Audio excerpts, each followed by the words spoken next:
Hello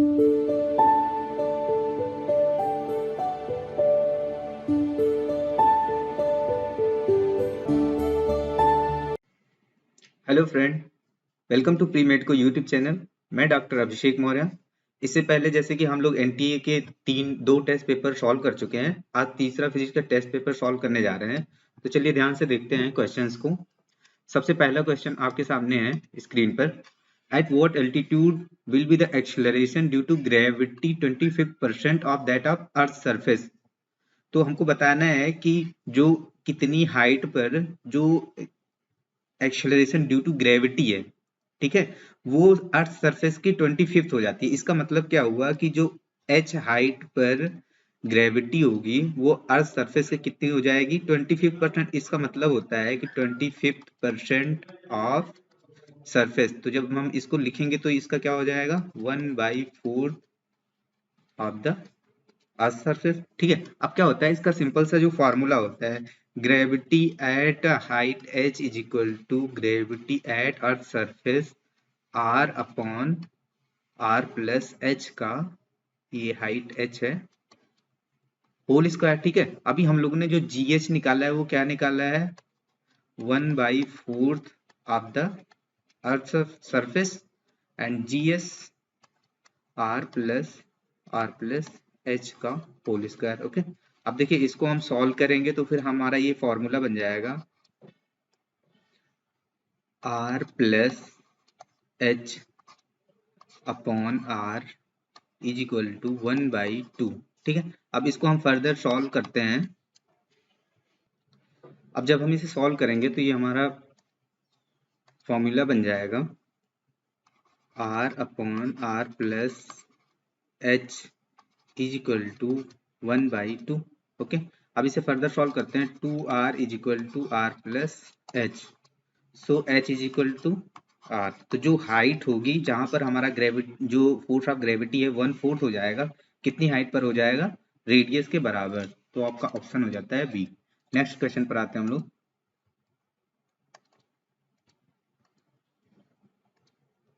हमारा question है, if a tunnel is cut in at any orientation through the earth, then the ball is released from one end will reach the other end how much time। ठीक है, तो क्या होता है कि जैसे अगर ये अर्थ है तो हम इस पर कोई भी टनल बना दे किसी भी ओरिएंटेशन पर, या तो इसके सीधे सेंटर से होकर के जा सकता है, ठीक है, या इसके किसी और ओरिएंटेशन जैसे इस फिगर में दिख रहा है इधर से होकर के जा सकता है। ठीक है, तो क्या होता है, इन सब का एक फॉर्मूला होता है टाइम पीरियड की, सबका टाइम पीरियड सेम होता है। ठीक है, तो जो टाइम पीरियड का फॉर्मूला होता है वो होता है 2πr/g। यहाँ जो r है ना, रेडियस ऑफ अर्थ है, और ये जो g होता है ये फोर्स ऑफ ग्रेविटी है। ठीक है, तो जब इस टनल के अकॉर्डिंग जा रहा है कोई भी पार्टिकल, तो देखिए कोई भी टाइम पीरियड क्या होता है कि जहां से वो अपनी मोशन को शुरू कर रहा होता है वहीं पर आकर अपनी मोशन को खत्म करता है, तो वो उसका क्या हो जाता है, एक टाइम पीरियड। जैसे ये पेंडुलम है, पेंडुलम अगर यहाँ से इधर गया, ठीक है, अपने मैक्सिमम पोजीशन, फिर मीन पोजीशन पर आया, फिर मैक्सिमम पोजीशन पर गया, और फिर मीन पोजीशन पर आया, तो ये पूरा जो टाइम लगता है इसी को कहते हैं एक टाइम पीरियड। ठीक, तो ऐसे ही जब हम यहाँ पर देख रहे हैं, ठीक है, तो देखिए एक एंड पर टनल के ये बॉल जा रही है, इस एंड से ये बॉल गई और ये देखिए जा रही है जा रही है, और यहाँ पर आकर के पहुंचे। अब ये वापस से अगर उसी पॉइंट पर जा रही है तो इसका एक टाइम पीरियड बनता है। ठीक है, लेकिन उसने पूछा क्या है कि हमारा जो बॉल है अगर एक एंड से हमने इसको ड्रॉप किया तो दूसरे एंड पर पहुंच रहा है, यानी ये जो टाइम पीरियड है आधा है। ठीक है, तो जो टाइम पीरियड इसका होता है 2πr/g हमने लिखा हुआ है, इसकी वैल्यू होती है, सॉल्व करने की कोई जरूरत नहीं होती है, इसको याद रखना होता है 84.6 मिनट। जब भी अर्थ के रेडियस के कंपेयर में कोई भी मोशन हो रही होती है तो उसका टाइम पीरियड हमेशा 84.6 मिनट होता है। और हमको पता है कि ये जो टाइम है ये क्या है, टाइम पीरियड का हाफ है, तो इसका वैल्यू आ जाएगी 42.3 मिनट। ओके, तो ये आसान सा क्वेश्चन है, आपका बी ऑप्शन हो जाएगा। नेक्स्ट क्वेश्चन पर चलते हैं हम लोग। हमारा क्वेश्चन है, a satellite is revolve in the geostationary orbit but in direction east to west, the time interval between its successive passing about the point on the equator is. तो देखिए इस क्वेश्चन में कह ये रहा है कि जो सैटेलाइट है ना वो जियो स्टेशनरी नहीं है, जिस ऑर्बिट में सैटेलाइट घूम रहा है वो ऑर्बिट क्या है, जियो स्टेशनरी। अब हमने मान लिया कि ये हमारी अर्थ हो गई, ठीक है। अब हम जानते हैं कि जो अर्थ का रोटेशन होता है वो कैसे होता है, वेस्ट टू ईस्ट होता है, ठीक है। हमारी अर्थ ऐसे घूमती है, तो अगर कोई सैटेलाइट देखिए इस ऑर्बिट में घूम रहा है, ठीक है, अगर ये सैटेलाइट इसी अर्थ की डायरेक्शन में घूम रहा है तो इसको कहते हैं जियो स्टेशनरी सैटेलाइट, जियो स्टेशनरी सैटेलाइट, ओके। और इस ऑर्बिट को हम लोग कहते हैं जियो स्टेशनरी ऑर्बिट, ओके। तो यहाँ पर जो प्लेनेट है ना, सैटेलाइट, वो जियो स्टेशनरी नहीं है, पर इसका ऑर्बिट जो है इस क्वेश्चन में लिखा हुआ है जियो स्टेशनरी ऑर्बिट में ये सैटेलाइट घूम रहा है। तो ये सैटेलाइट किधर घूम रहा है, ईस्ट टू वेस्ट घूम रहा है, ओके। तो इसके पास इसकी एंगुलर वेलोसिटी होगी। तो जो टाइम पीरियड होता है वो क्या होता है, अगर कोई भी प्लेनेट किसी ऑर्बिट में घूम रहा होता है तो उसका सिंपल सा फार्मूला होता है टाइम पीरियड 2π/, ओमेगा। अगर किसी की एंगुलर वेलोसिटी दी होती है तो टाइम पीरियड का फॉर्मूला ये होता है। फिर ये इन्होंने दे रखा है कि जो सैटेलाइट की एंगुलर वेलोसिटी है वो अर्थ के बराबर है और दोनों अपोजिट डायरेक्शन में है, तो इनकी रिलेटिव वेलोसिटी क्या हो जाएंगी, ऐड हो जाएंगी, ठीक। तो अगर हमने इसे कह दिया ये टाइम, ये हो गया जो टाइम पीरियड है t equal to 2π omega upon e, मतलब होता है अर्थ की एंगुलर वेलोसिटी। तो इसका जो टाइम पीरियड होता है हम सबको पता होता है कितना होता है, एंगुलर वेलोसिटी अगर अर्थ की दी हो तो 24 आवर्स, ठीक है। जो हमारी अर्थ है अपने एक्सिस पर जो उसकी एंगुलर वेलोसिटी होती है तो टाइम पीरियड कितना होता है, 24 आवर्स होता है, ठीक है। अब देखो इस क्वेश्चन को अगर हम सॉल्व कर रहे हैं तो हम कहेंगे 2π/, अब यहाँ पर देखो रिलेटिव वेलोसिटी क्या हो जाएगी जियो स्टेशनरी सैटेलाइट की, क्योंकि अपोजिट डायरेक्शन में तो वेलोसिटी क्या हो जाएंगी, ऐड हो जाएंगी, ठीक।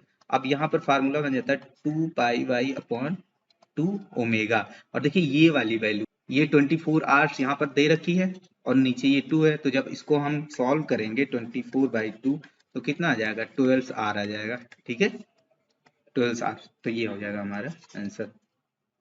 नेक्स्ट क्वेश्चन पर चलते हैं हम लोग।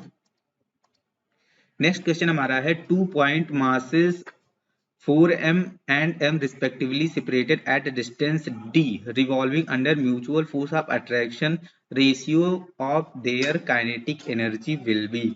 तो हमने मान लिया कि अर्थ सरफेस पर ये कोई दो पार्टिकल रखे हुए हैं, ठीक है, एक ये पार्टिकल हो गया और एक हमारा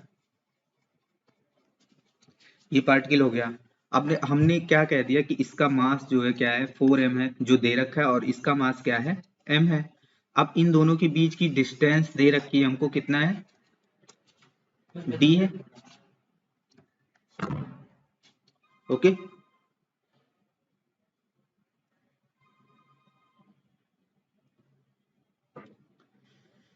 इन दोनों मासेस के बीच की डिस्टेंस जो दे रखी है वो d है, ठीक है। अभी क्या करता है कि अगर इन दोनों के बीच फोर्स लग रहा है, म्यूचुअल फोर्स ऑफ ग्रेविटेशन, तो ये क्या करेंगे ना, अपना जो ये इनका जो सेंटर ऑफ मास होगा उसके अबाउट ये क्या करेंगे, रिवॉल्व करेंगे, ठीक है। ये ऐसे घूमेगा और ये ऐसे घूमेगा, मतलब ये सर्कुलर मोशन करेंगे अपने सेंटर ऑफ मास के अबाउट। तो सबसे ज्यादा जरूरी क्या हो जाता है कि हमें सेंटर ऑफ मास पता होना चाहिए, उससे हमें क्या मिल जाएगी, डिस्टेंस। तो हमने जान लिया कि ये जो 4m है ना, यहाँ से जो पार्टिकल है जो सेंटर ऑफ मास है वो कितने डिस्टेंस पर है, x डिस्टेंस पर। और अगर ये डिस्टेंस x हो गई तो ये बची हुई डिस्टेंस कितनी हो गई, d माइनस x हो गई, ठीक है। अब हम मान लेते हैं कि हमारा सेंटर ऑफ मास कहाँ पर है, 0 पर है।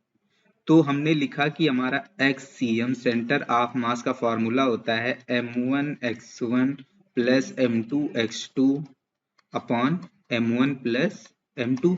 अब हमने क्या मान लिया है कि सेंटर ऑफ मास का जो पॉइंट है हमने ऑर्बिट्री मान लिया है कि ये 0 है, ठीक है। अब अगर ये 0 हो जाता है तो फिर हमारा फॉर्मूला क्या बन करके आएगा कि जो जो हमारा m1 है हमने उसको क्या कहा है कि वो 4m है, ठीक है। हमने इसको मान लिया m1 है और इसको मान लिया ये m2 है, ठीक है।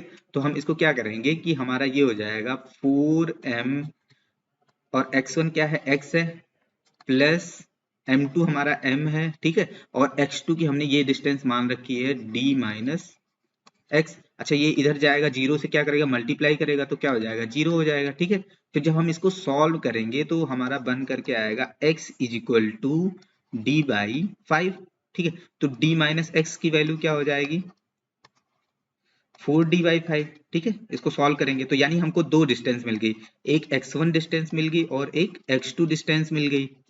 ठीक है, अब जब ये हमको मिल गया तो हमको बताना है कि इनकी काइनेटिक एनर्जी का रेशियो क्या होगा।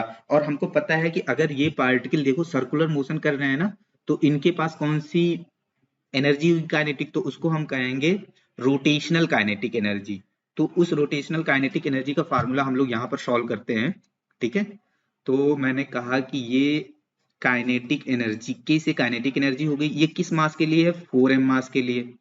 काइनेटिक एनर्जी ये किस मास के लिए है जो m है सिर्फ। ठीक है, अब हम लोग इसका फार्मूला लिखेंगे, जो भी रोटेशनल काइनेटिक एनर्जी का फार्मूला होता है हाफ आई, ये आई किसका है 4m वाला है। ठीक है, ओमेगा का स्क्वायर अपॉन हाफ आई, ये क्या है आई जो हमारा मोमेंट ऑफ इनर्शिया है। ओके, और ये हो जाएगा ओमेगा का स्क्वायर। अब क्या है कि म्यूचुअल फोर्स ऑफ अट्रैक्शन से अगर दोनों रोटेट कर रहे हैं तो उनका जो ये एंगुलर वेलोसिटी ओमेगा है ना वो सेम होगी, तो ये क्या हो जाएगा कट हो जाएगा। ठीक, अब हम फर्दर इसको सॉल्व करेंगे तो ये काइनेटिक एनर्जी 4m की हो गई, ये काइनेटिक एनर्जी m की हो गई।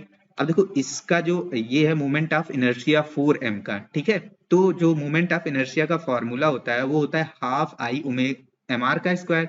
ठीक है, तो अब हम इसको लिखते हैं, ये देखिए हाफ और हाफ भी कट जाएगा, तो अब सिर्फ हमको क्या करना है मोमेंट ऑफ इनर्शिया रखना है, उसका रेशियो निकालना है। ठीक है, और ये फिर बहुत आसान हो जाता है। अब क्या है कि जो मोमेंट ऑफ इनर्शिया उसका फार्मूला हो जाएगा m, यहाँ पर m कितना है 4 है। ठीक है, और क्या हो जाएगा r का स्क्वायर, यानी यहाँ की जो डिस्टेंस होगी, तो वो जो डिस्टेंस आई है क्या आई है d/5 का स्क्वायर, तो हमने कर दिया d/5 का स्क्वायर। ठीक है, और फिर क्या हो जाएगा यहाँ का इसका मोमेंट ऑफ इनर्शिया रखेंगे तो देखो इसका हो जाएगा मास, इसका क्या है m है। ठीक, और इसकी जो डिस्टेंस है वो क्या है 4d/5 का स्क्वायर। ओके, अब क्या है कि इसको सॉल्व करिए, देखिए आपका आंसर क्या आता है। अब हम इसको फर्दर सॉल्व करेंगे तो kinetic energy of 4m and kinetic energy of the m, ये देखिए सब कट जाएगा, इसका सब कुछ कटने के बाद ये d5 से d5 कट जाएगा, तो ये आ जाएगा 4/16। इसको फर्दर सॉल्व करेंगे तो क्या आ जाएगा 1/4। तो जो आपका ऑप्शन हो 1/4 यानी 1:4 टिक करिए, आपका आंसर आ जाएगा। ठीक है, ऐसे ही नेक्स्ट क्वेश्चन पर चलते हैं हम लोग। हमारा क्वेश्चन है calculate the force of attraction between the two sphere each of mass 1 kg separated bye 3m। Okay, तो अब अगर इस तरह का फार्मूला है तो ये तो बिल्कुल फार्मूला बेस्ड क्वेश्चन हो गया, फार्मूला बेस्ड क्वेश्चन हो गया। तो फिर जो फोर्स ऑफ ग्रेविटेशनल फोर्स होता है जी m1 m2, ठीक है, अपॉन आर का स्क्वायर। अब यहाँ पर दो मास दे रखे हैं, उनकी वैल्यू रखेंगे, उनके बीच की डिस्टेंस, और जी की वैल्यू दे रखा है यूनिवर्सल ग्रेविटेशनल कांस्टेंट। इसको सॉल्व करेंगे तो हमारा आंसर आ जाएगा 7.4 into 10⁻11 Newton. Okay, option tick करेंगे, नेक्स्ट क्वेश्चन पर ऐसे आ जाएंगे हम लोग। ठीक है,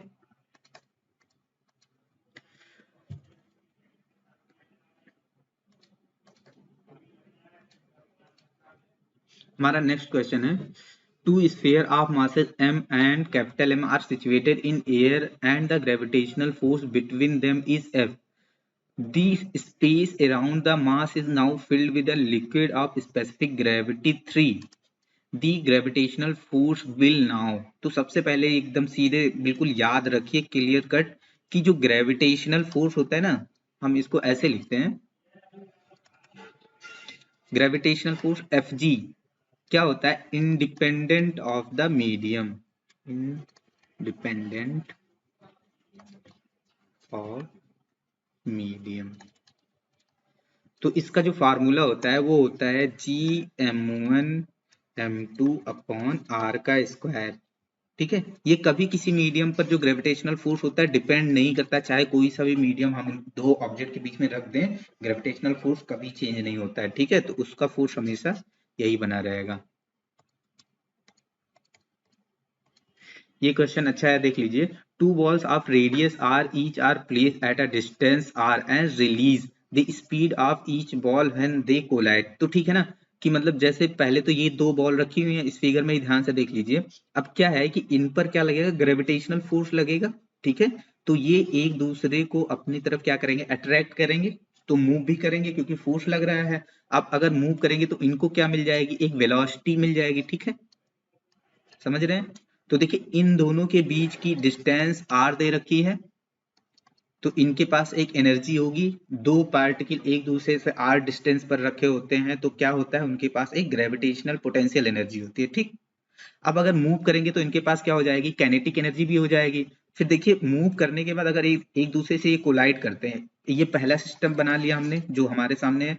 दूसरा सिस्टम मैं यहीं पर बना देता हूँ। देखिए ये मूव करके आएंगे तो मान लीजिए यहाँ पर मूव करके आ रहे हैं दोनों पार्टिकल और कोलाइड कर गए। कोलाइड करने का मतलब क्या हो गया कि टकरा गए हैं, ठीक है। अब अगर टकरा गए हैं ये दोनों एक दूसरे से, अभी तो देखो इनके सेंटर के बीच की डिस्टेंस कितनी है, आर है। लेकिन अब इन दोनों के सेंटर से अगर डिस्टेंस ली जाए तो कितनी हो जाएगी, इनका अपना रेडियस स्मॉल है, स्मॉल आर है, यानी इन दोनों के बीच की जो डिस्टेंस हो जाएगी वो कितनी हो जाएगी, 2r हो जाएगी, ठीक है। अब क्या करेंगे, हम एनर्जी कंजर्वेशन करेंगे कि पहले इस सिस्टम में एनर्जी कितनी थी, ठीक है। ये जो पहला सिस्टम बन रहा है उसकी एनर्जी कितनी थी और जो दूसरा सिस्टम बन रहा है उसकी एनर्जी कितनी है, ठीक है, और उनको बराबर कर लेंगे। तो देखो इसी सिस्टम में मैं बता देता हूँ, ये पहले सिस्टम में जो एनर्जी है वो क्या है, पोटेंशियल एनर्जी है, ठीक है, क्योंकि ये अभी तो मूव नहीं कर रहा है। तो जो पोटेंशियल एनर्जी होती है उसका फॉर्मूला होता है जी कैपिटल एम। अच्छा दो मास दे रखे हैं, इक्वल हैं, तो क्या करेंगे इसको, m इंटू एम क्या हो जाएगा, स्क्वायर, जी एम का स्क्वायर अपॉन कैपिटल आर, ठीक है। अब यहाँ पर ये जो सिस्टम है ना, देखिए यहाँ पर पार्टिकल मूव भी कर रहा है और इनके पास पोटेंशियल एनर्जी है, तो यहाँ पर जो टोटल एनर्जी है वो क्या है, ये यहाँ पर ध्यान दीजिए। तो यहाँ पर इसके पास जो बाद में एनर्जी आ रही है, एक तो ये मूव कर रहा है तो इसके पास क्या हो जाएगी, काइनेटिक एनर्जी हो जाएगी, ठीक है। और उसके बाद इसके पास क्या हो जाएगी, पोटेंशियल एनर्जी जी एम का स्क्वायर अपॉन 2r। कोई दो पार्टिकल अगर r डिस्टेंस पर रखे होते तो उनकी पोटेंशियल एनर्जी क्या होती है, जी m1 m2 अपॉन दोनों के बीच की डिस्टेंस, ठीक है। तो जब आकर के टकरा रहे हैं तब भी तो इनके बीच कोई ना कोई दूरी है, जैसे यहाँ पर एक दूरी थी ऐसे यहाँ पर भी एक दूरी है, ठीक है। तो ये दूसरे सिस्टम की एनर्जी हो गई। अब हम क्या करेंगे, करेंगे एनर्जी कंजर्वेशन, ठीक है। ये इंपॉर्टेंट कॉन्सेप्ट होता है, तो हम करेंगे कंजर्वेशन ऑफ एनर्जी, कंजर्वेशन।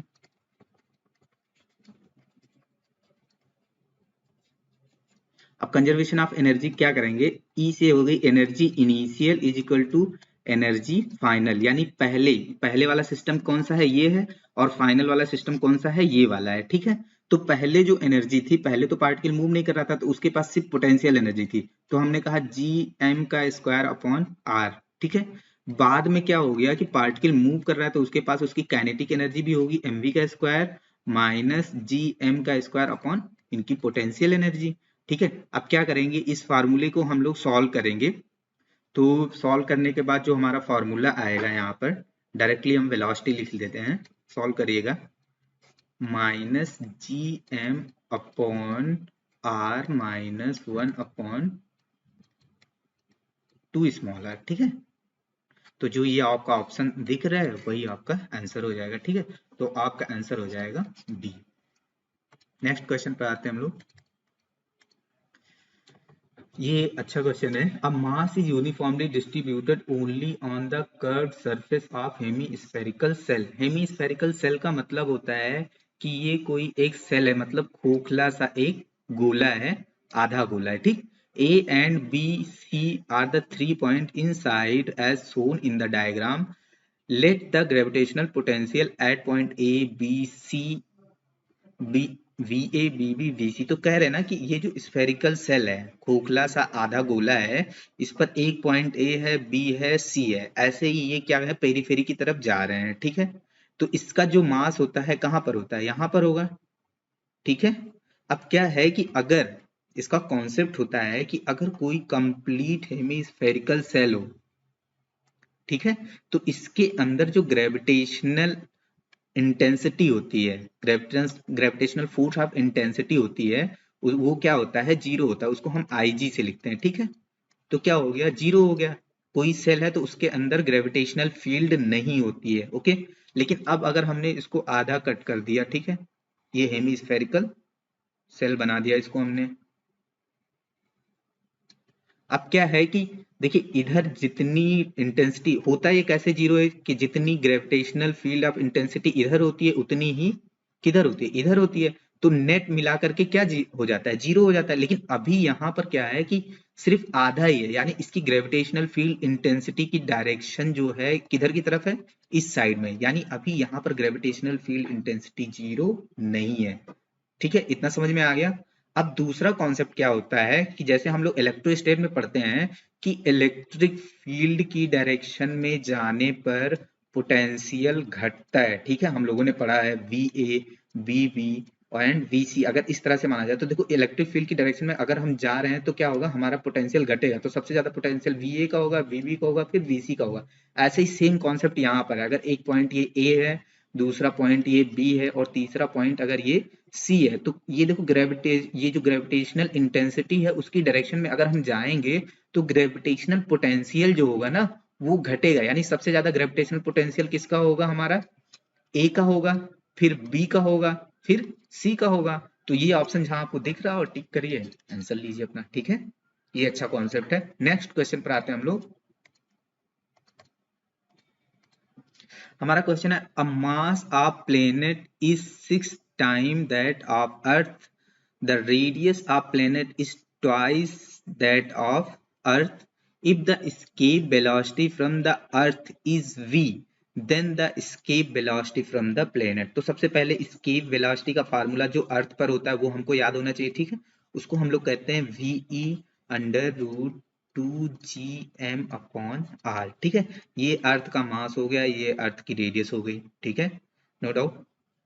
अब क्या है, ये कह रहे हैं कि जो प्लेनेट है उसका जो मास है, यानी मास ऑफ प्लेनेट कितना है, 6 टाइम ऑफ द अर्थ।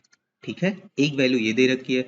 दूसरी वैल्यू इन्होंने दे रखी है कि जो रेडियस है ना प्लेनेट की वो क्या है, अर्थ के 2 टाइम है, RE। अब बताइए कि उस प्लेनेट की स्केप वेलोसिटी क्या होगी। तो उसका भी एक फार्मूला होगा कि velocity of escape velocity of, इसको हम VE स्केप लिख देते हैं। ठीक है, और VP मतलब हो गया escape velocity of the planet. अब इसका जो फार्मूला लिखेंगे तो हम लिखेंगे 2gmp mass of planet and radius of planet. अब क्या करेंगे, यहाँ से ये वैल्यू उठा करके यहाँ पे रख देंगे। ठीक है, जब हम इस वैल्यू को रखेंगे तो सॉल्व करने के बाद हमारा जो फॉर्मूला बनेगा, देख लीजिए मैं रख देता हूँ यहाँ पर वैल्यू 2g। अब देखो जो MP है उसकी वैल्यू दे रखा है 26me। ओके, और यहाँ पर जो रेडियस दे रखा है वो कितना देखा है, 2RE। देखो इसको कट करेंगे तो ये कितना आ जाएगा, 3 आ जाएगा यहाँ पर। तो ये हो जाएगा अंडर रूट 3, और बाकी जो यहाँ पर बच रहा है 2gm अपॉन RE, ये क्या है, VE के बराबर है ना, यही वाला तो फार्मूला है। तो क्या हो जाएगा, हमारा जो स्केप वेलोसिटी ऑफ प्लेनेट हो जाएगा under root 3 time of the escape velocity of the earth. ठीक है, तो नेक्स्ट क्वेश्चन पर हम लोग चलते हैं।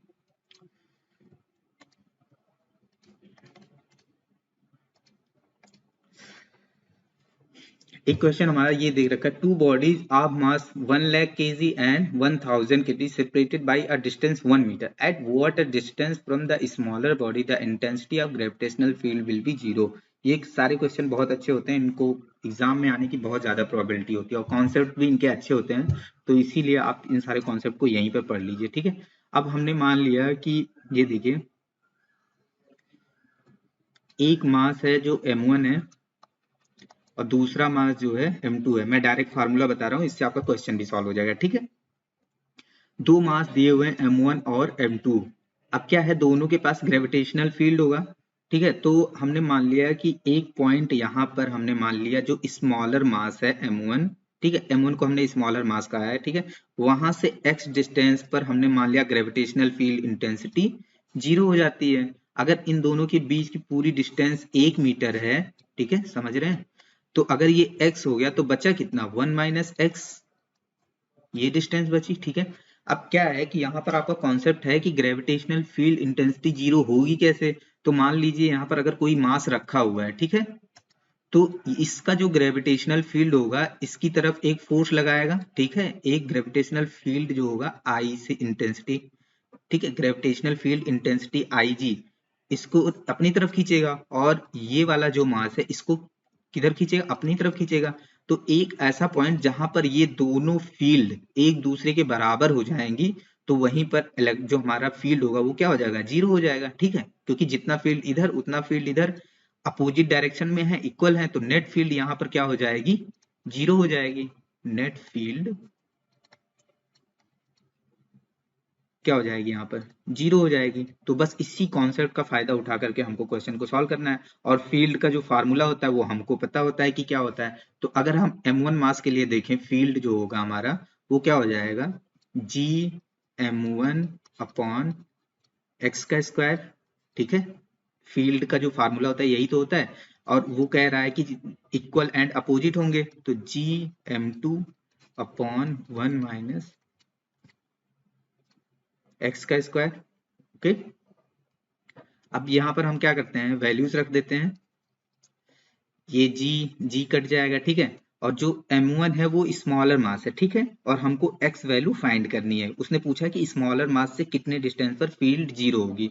तो जो हमारा m1 है वो कितना है, 1000। तो 1000 को हम क्या 10⁻³ लिख सकते हैं, ठीक है।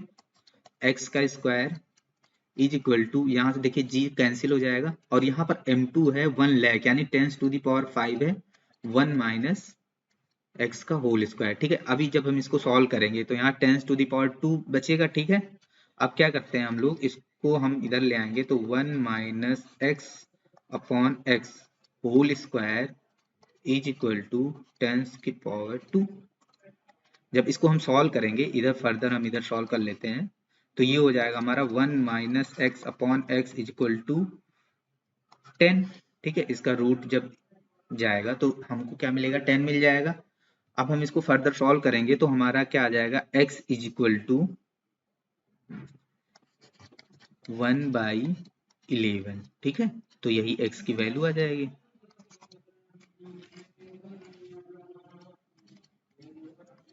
ये देखिए क्वेश्चन में कह रहा है W1, W2 and W3 represent the work done in moving particle from A to B along the different path 1, 2, 3 respectively in the gravitational field of point mass m1 and point mass m। Then तो देखिए यहाँ पर क्या है कि आपको work done का relation बताना है क्या होगा। तो सबसे ज्यादा जरूरी हो जाता है कि वर्क डन का हमें क्या होना चाहिए, फार्मूला याद होना चाहिए, और वो सबको याद होता है।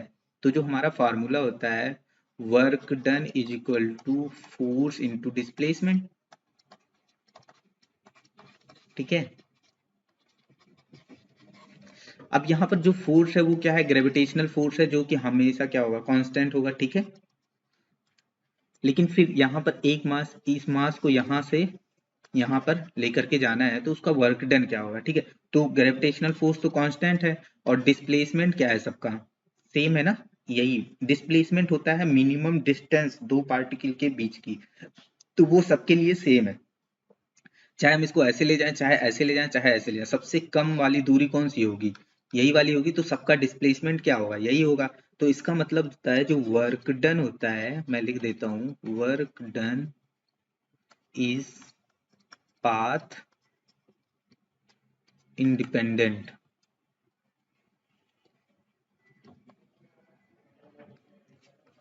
तो जो वर्क डन होता है पाथ इंडिपेंडेंट होता है। ठीक है, उसको किसी भी पाथ से लेकर के जाओ, लेकिन जो मिनिमम डिस्प्लेसमेंट होता है वही होता है, और सबके लिए डिस्प्लेसमेंट बराबर है, तो वर्क डन सबका क्या होगा, बराबर होगा। ठीक,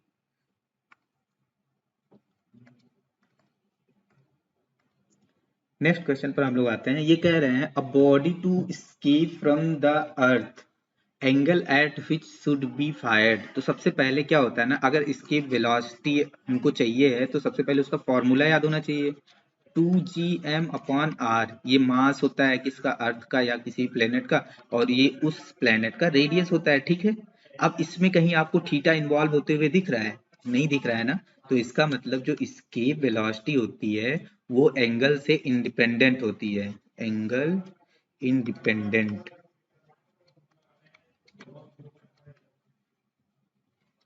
तो हमारी escape वेलोसिटी क्या हो गई, एंगल इंडिपेंडेंट। ठीक है, तो ये हो जाएगा एट एनी एंगल, मतलब किसी भी एंगल पर फेंकोगे हमारी जो escape वेलोसिटी होगी वो चेंज नहीं होगी।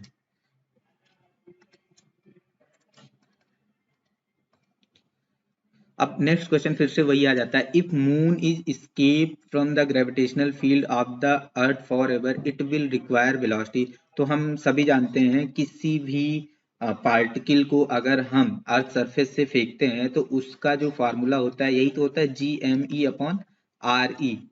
तो यहाँ पर सिर्फ जो escape वेलोसिटी होती है वो अर्थ की मास और अर्थ के रेडियस पर डिपेंड करती है, ठीक है। जिस ऑब्जेक्ट को हम फेंक रहे हैं उससे इंडिपेंडेंट होता है, और हमारी जो इसकी वैल्यू होती है 11.2 किलोमीटर पर सेकेंड होती है, ठीक है। तो ये तो चेंज नहीं होगी, तो क्या हो जाएगा, ऑप्शन ए हो जाएगा, ठीक। नेक्स्ट क्वेश्चन,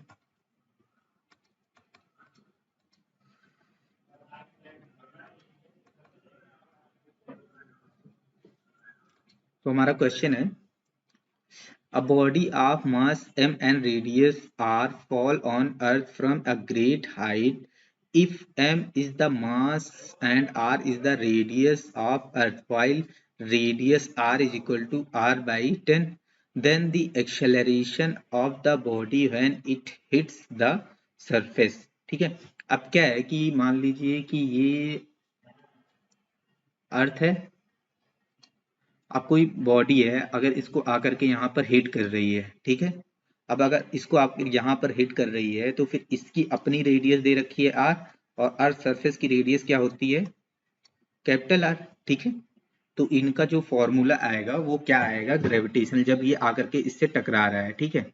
तो जनरली क्या होता है कि अगर ऑब्जेक्ट बहुत छोटा होता है तो उसका जो ग्रेविटेशनल ये आता है, ग्रेविटी आती है, उसका फार्मूला हम सिर्फ यही लिखते हैं GM/R का स्क्वायर, ठीक है। ये फार्मूला था, लेकिन इस बार यहाँ पर ऐसा नहीं है, जो ऑब्जेक्ट की रेडियस है वो काफी बड़ी है अर्थ के कंपेरेबल में, तो ये फार्मूला तो यहाँ पर होता नहीं है। तो इसके लिए जो फार्मूला बनेगा वो ये होगा कि G dash is equal to GM upon, अब ये टोटल डिस्टेंस लेंगे हम तो ये हो जाएगा R प्लस स्मॉल r का होल स्क्वायर, ठीक है। अब देखिए इसकी वैल्यू रख देते हैं, ये हो जाता है GM, और यहाँ पर देखिए क्वेश्चन में दे रखा है कि जो हमारा स्मॉल r है वो R/100 है। तो जब हम इसको इसमें रख करके सॉल्व करेंगे तो ये क्या आ जाएगा, 101/100 इंटू r का स्क्वायर हो जाएगा, ठीक है। तो जब अब हम इसको सॉल्व करेंगे तो देखिए यहाँ पर ये जो 100 है ये ऊपर चला जाएगा, ठीक है।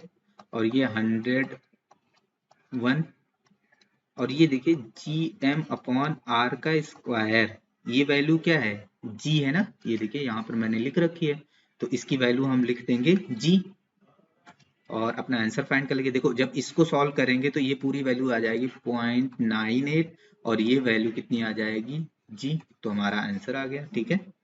ऐसे ही नेक्स्ट क्वेश्चन पर चलते हैं हम लोग।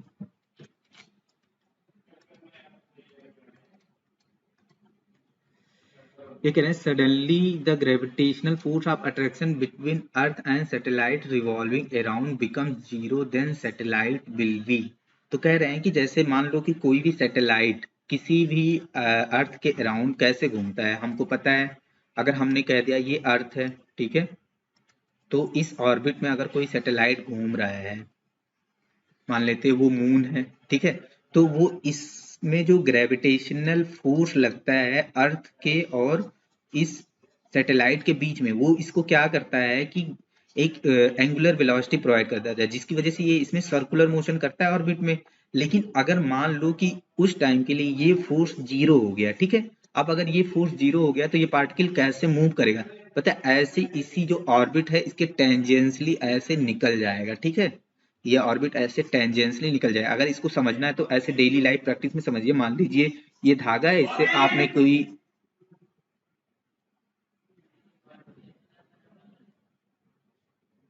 अब मान लीजिए ये कोई धागा है, इससे हमने कोई स्टोन बांध रखा है, ठीक है।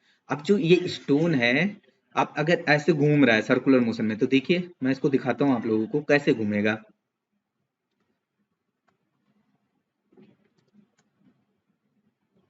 ठीक है, ऐसे घूमेगा, ठीक है। और हम जानते हैं कि अगर स्ट्रिंग यहां से मान लीजिए इस धागे को कट कर दिया जाए तो हम देखते हैं कि ये जो पत्थर होता है कुछ इस तरह से भाग जाता है बाहर की तरफ, ठीक है।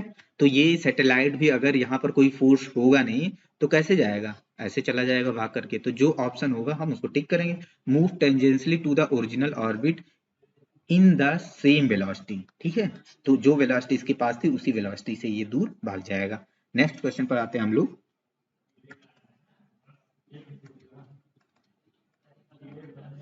When body is taken from the equator to the poles the weight is, इसको ऐसे जान लीजिए कि जब भी हम इक्वेटर से पोल्स की तरफ जाते हैं, ठीक है, इक्वेटर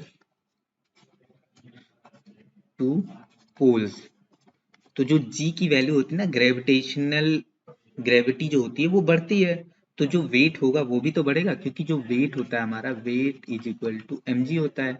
तो हम जानते हैं कि इक्वेटर से पोल की तरफ जाने पर क्या होता है, हमारा जो जी की वैल्यू होती है वो बढ़ती है, ठीक है।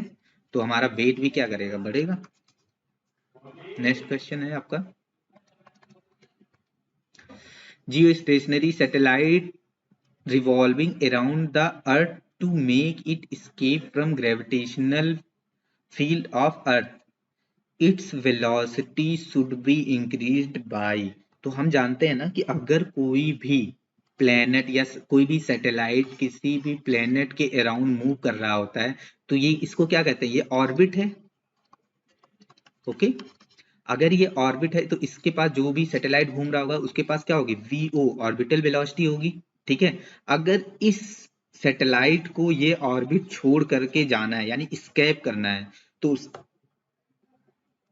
तो उसके लिए जो स्केप वेलोसिटी होती है वो क्या होनी चाहिए। तो मैं यहीं पर लिख देता हूं कि अगर इसको अपने ऑर्बिट छोड़ना है तो इसकी स्केप वेलोसिटी होती है VE, escape velocity under root 2 time of the velocity of the orbit, ठीक है। तो हमको फार्मूला मिल गया है कि velocity, escape velocity is equal to under root 2 time of the orbital velocity. अब हम कहेंगे कि जो वेलोसिटी इंक्रीज हो रही है, तो increase in velocity, increase in velocity, increase in velocity क्या लिखेंगे, डेल्टा वी अपॉन वी, यही तो होगा ना, इंक्रीज इन वेलोसिटी। अब देखो हमारा जो ऑप्शन है परसेंटेज में दे रखा है, तो हम इसको क्या करेंगे, परसेंटेज में 100 से मल्टीप्लाई कर देंगे, ठीक है। और जब हम इसको सॉल्व करेंगे तो देखो हमारी फाइनल वेलोसिटी क्या हो जा रही है, under root 2 V naught, initial velocity V naught, और पहले जो वेलोसिटी दी थी वी नॉट। अब इसको जब हम सॉल्व करेंगे तो ये हमारा आ जाएगा 41.4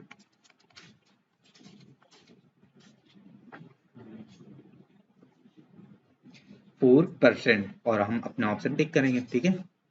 ऐसे ही नेक्स्ट क्वेश्चन पर आते हैं।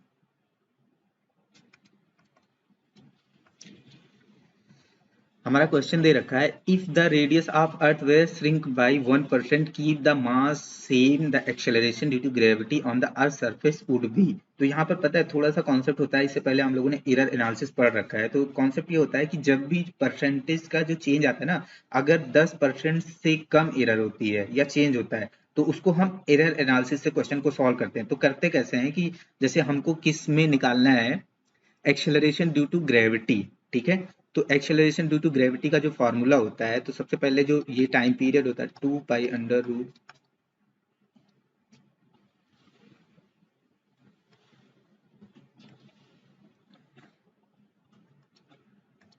एक्सेलरेशन ड्यू टू ग्रेविटी का जो फॉर्मूला होता है G is equal to G M upon R square होता है। यहाँ पर मास कांस्टेंट है, तो चेंज क्या हो रहा है, सिर्फ रेडियस चेंज हो रही है, तो फिर हम क्या लिखेंगे, percentage change in the gravity, ये होता है। अब हमने कहा था कि जो पावर्स होती हैं वो आगे आ जाती हैं, और ये क्या हो जाएगा, percentage error in the radius, ठीक है। और ये percentage error in the radius दे रखा है कितना है, 1% है। तो ग्रेविटी में कितने का चेंज आ जाएगा, 2% का। लेकिन वो इंक्रीज करेगी कि डिक्रीज करेगी, उसको ऐसे समझना है कि जो रेडियस होता है ग्रेविटी के इनवर्सली प्रपोर्शनल है, यानी अगर रेडियस घटेगी तो फिर हमारा ग्रेविटी, जो ग्रेविटी है वो बढ़ेगी ना। तो जो ऑप्शन बढ़ने वाला है उसको हम टिक करेंगे और आगे बढ़ेंगे, ठीक है। नेक्स्ट क्वेश्चन पर हम लोग आते हैं।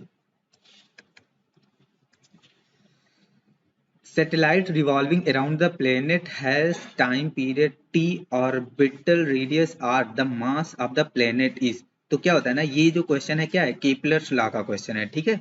कभी भी सैटेलाइट और प्लेनेट के बीच में टाइम पीरियड अगर करना होता है और ऑर्बिटल रेडियस दी रखी होती है, तो जो टाइम पीरियड होता है ना, ऑर्बिटल रेडियस का जो रिलेशन होता है टाइम पीरियड का स्क्वायर उसके ऑर्बिटल रेडियस के क्यूब के डायरेक्टली प्रोपोर्शनल होता है। ठीक है, तो सबसे पहले इस क्वेश्चन को सॉल्व ना करने से पहले ऑप्शन ही चेक कर लेते हैं किसमें आर का क्यूब और टी का स्क्वायर है। वो ऑप्शन करके आप तुरंत आगे बढ़ सकते हैं। ठीक है, ऐसा किसी ऑप्शन में नहीं दिख रहा है कि टी का स्क्वायर हो और आर का क्यूब, सिर्फ एक ऑप्शन दिख रहा है डी। ठीक है, अगर इतने से भी आपका मन नहीं मानता है कि इसको सॉल्व करना है तो देखिए इसका जो एक्चुअल फार्मूला होता है वो होता है T is equal to 2 pi under root R का क्यूब अपॉन जीएम। अब इस फार्मूले को आप एक्सप्लोर करेंगे तो आपको क्या मिलेगा, टी का स्क्वायर 2 पाई आर का क्यूब अपॉन जीएम। अब हमको निकालना क्या है, मास निकालना है, तो मास को हम इधर ले आएंगे। ठीक है, तो ये हो जाएगा, सॉरी इसको एक्सप्लोर करेंगे तो ये हो जाएगा 4 पाई का स्क्वायर आर का क्यूब अपॉन जीटी का स्क्वायर। यही ऑप्शन आपका दिख रहा है। ओके, नेक्स्ट क्वेश्चन पे आते हैं हम लोग।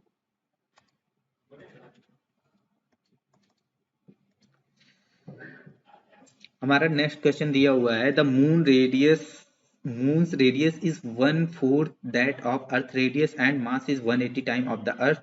If G represent the acceleration due to gravity at the surface of the earth then that surface of the moon. तो बताइए कि मून पर वो ग्रेविटी क्या होगी। तो सबसे पहले अगर हम अर्थ की देखें तो क्या होता है, GME अपॉन RE², यही फार्मूला होता है ना। फिर यहाँ पर इसने दे रखा है कि जो मास है किसका, मून का, स्मॉल m मतलब मून, मास ऑफ मून कितना है 180 time of the mass of earth के। ठीक है, और रेडियस भी दे रखा है इसने कि जो मून की रेडियस है RM मतलब मून। ठीक है, स्मॉल m मतलब मून, ये कितना है 1/4 time of the radius of अर्थ। अब बताइए कि जो ग्रेविटी होगी मून की वो क्या होगी। तो ठीक है, एकदम सिंपल सा फार्मूला हो गया ना। अब क्या है कि सारी वैल्यू को हम यहाँ पर पुट कर देंगे, मून का मास यहाँ पर रख देंगे, आर रख देंगे, तो हमारा जो वैल्यू सॉल्व करेंगे क्या आ जाएगा, G/5 आ जाएगा। ऑप्शन को टिक करेंगे, नेक्स्ट क्वेश्चन पर जाएंगे।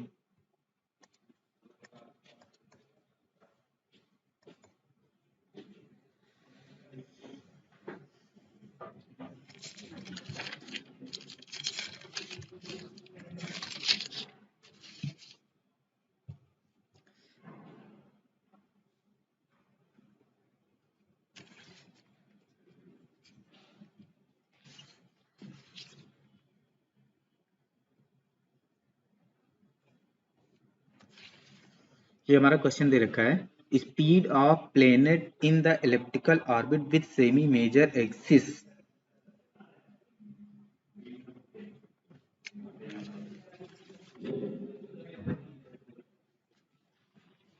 हमारा एक क्वेश्चन दे रखा है, at what depth below the surface of earth the value of G is same as that of height 64 kilometre above the earth surface। ठीक है, तो ये कह रहे हैं कि वो कौन सी डेप्थ होगी, मतलब जैसे हमने मान लिया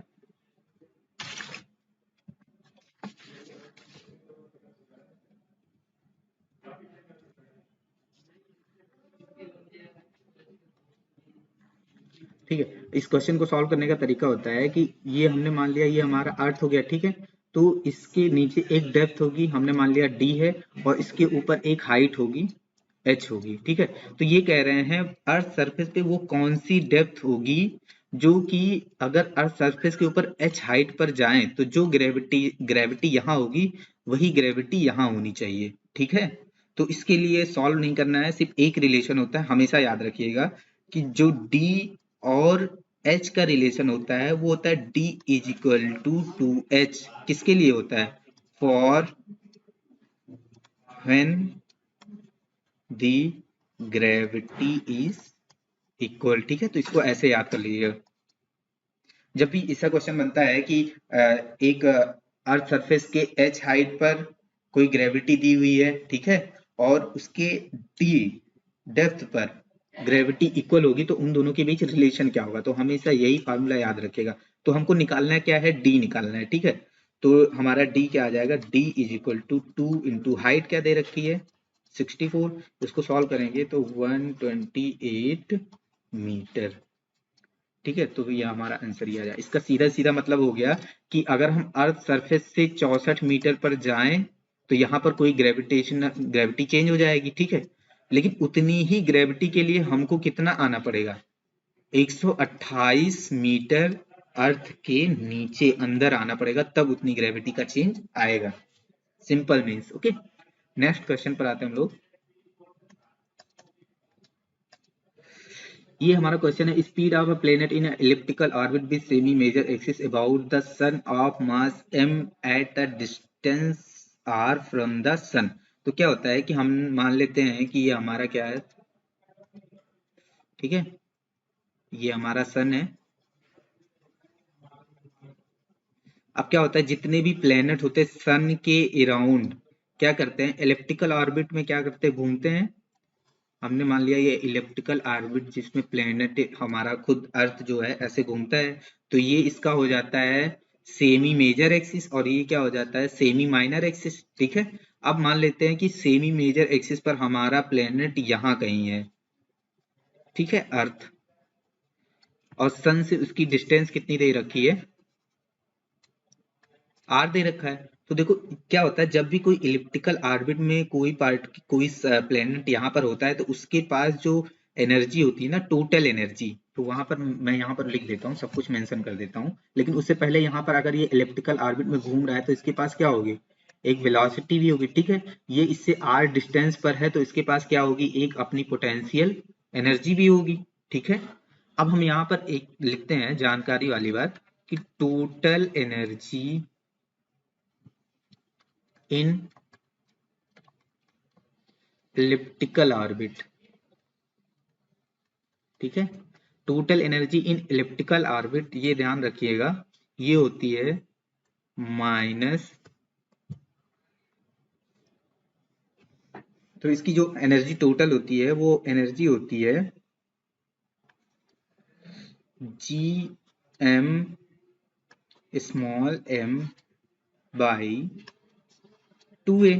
ओके, ये टोटल एनर्जी हो जाती है। अब इस टोटल एनर्जी में पता है क्या है, एक तो हमारी क्या है, पोटेंशियल एनर्जी भी है और काइनेटिक एनर्जी भी है। तो अब हम क्या करेंगे, एनर्जी कंजर्वेशन करेंगे, ठीक है। एनर्जी कंजर्वेशन के लिए हम यही करेंगे ना कि एनर्जी कंजर्वेशन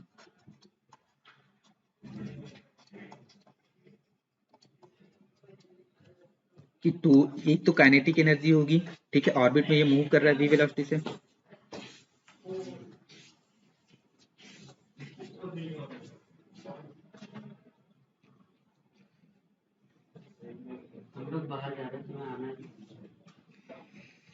यार 5 मिनट रुक जाओ, बस आ रहा हूँ। हाँ हाँ जाओ यार, 5 मिनट रुक जाओ तुम लोग, बस मैं भी निकल रहा हूँ। 5 मिनट, फिर 3 क्वेश्चन रह गए। हाँ हाँ भाई मैं आ रहा हूँ, 5 मिनट रुक जाओ, बस 3 क्वेश्चन रह गए। तो एनर्जी कंजर्वेशन करेंगे तो ये होगा हमारी kinetic energy plus potential energy और टोटल एनर्जी जो हमको दे रखी है, ठीक है।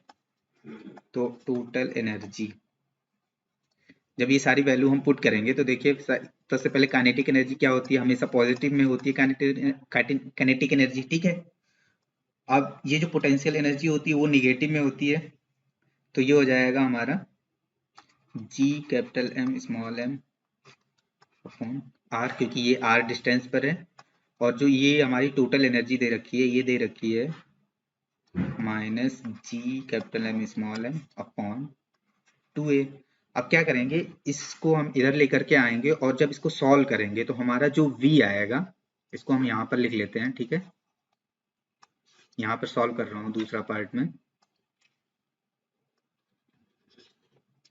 तो दूसरा पार्ट का जो वेलोसिटी आ जाएगा वो आ जाएगा under root G M upon 2 upon small R upon 1 upon a, ठीक है। तो यही हमारा आंसर भी हो जाएगा। तो जहां भी ये ऑप्शन दिख रहा हो टिक करते हैं, आगे बढ़ते हैं, ठीक है। तो हमारा ए ऑप्शन हो जाता है।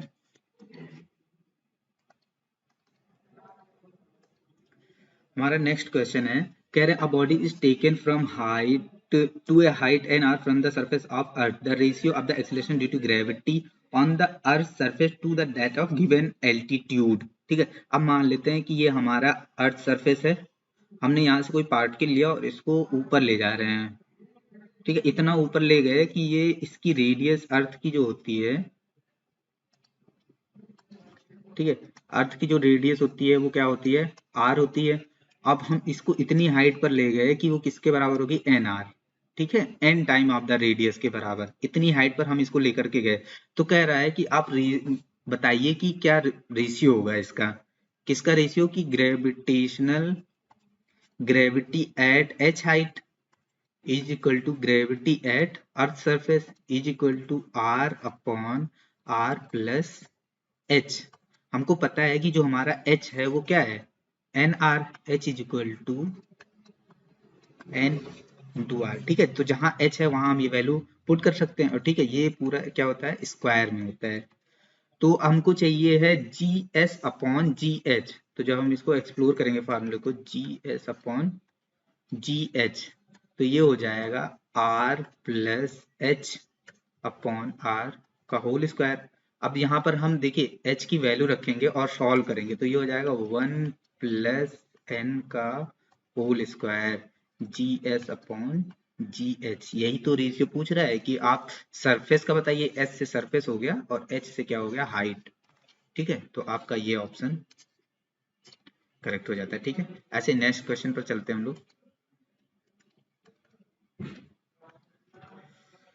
हमारा क्वेश्चन है, simple pendulum has time period t1 when on earth surface and t2 when taken a height r above the earth surface where r is the radius of earth, then value of t2 upon t1 बताना है। ठीक है, तो सबसे पहले क्या होता है कि हमको फॉर्मूला याद होना चाहिए। तो हमको फार्मूला क्या याद होता है कि जो हमारा टाइम पीरियड होता है ना t, वो होता है 2 pi under root r upon G. इसका ये मतलब हो गया कि जो टाइम पीरियड है ना वो डेल्टा जी के इनवर्सली प्रोपोर्शनल है। ठीक है, तो अगर हम कहते हैं कि t2 अपॉन t1 इसका रेशियो बनाएंगे तो ये क्या आ जाएगा, under root G one upon G two. अब क्या करना है, हम जी1 और जी2 का रेशियो निकाल लें और इसमें पुट कर दे, बस हमारा आंसर आ जाएगा। ये निकालना तो हमें बहुत अच्छे से आता है ना, क्योंकि ये जो जी1 है ये क्या अर्थ सरफेस का है और जो जी2 है वो किसी हाइट पर है। ठीक है, तो अब हमको मान लो कि हमको जी1 अपॉन जी2 निकालना है।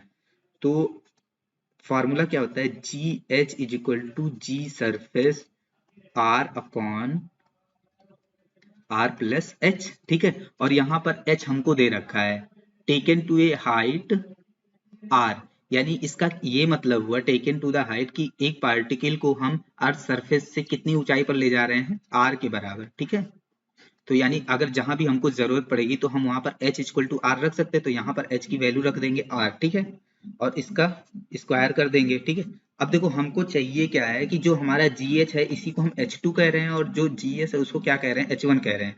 अब देखो इसका रेशियो लो, g1 upon g2 is equal to क्या हो जाएगा, r प्लस यहाँ h की वैल्यू हमने रख दी क्या, r अपॉन r। ठीक है, इसका स्क्वायर कर दिया। ये देखो ये कितना हो जाएगा, 2 हो जाएगा। ठीक है, काटेंगे पीटेंगे सॉल्व करेंगे तो ये कितना आ जाएगा, 4। यानी जहां g1 अपॉन g2 है वहां हम क्या रख सकते हैं, 4 रख सकते हैं ना। तो देखो t1 upon t2 is equal to under root g1 upon g2 की जगह हम क्या रखेंगे, 4। इसको सॉल्व करेंगे 2 आ जाएगा, यानी t2 अपॉन t1, सॉरी ये t2 अपॉन t1 हो गया, तो क्या आ गया हमारा आंसर, 2। ठीक है, तो हमारा ऑप्शन डी हो जाता है।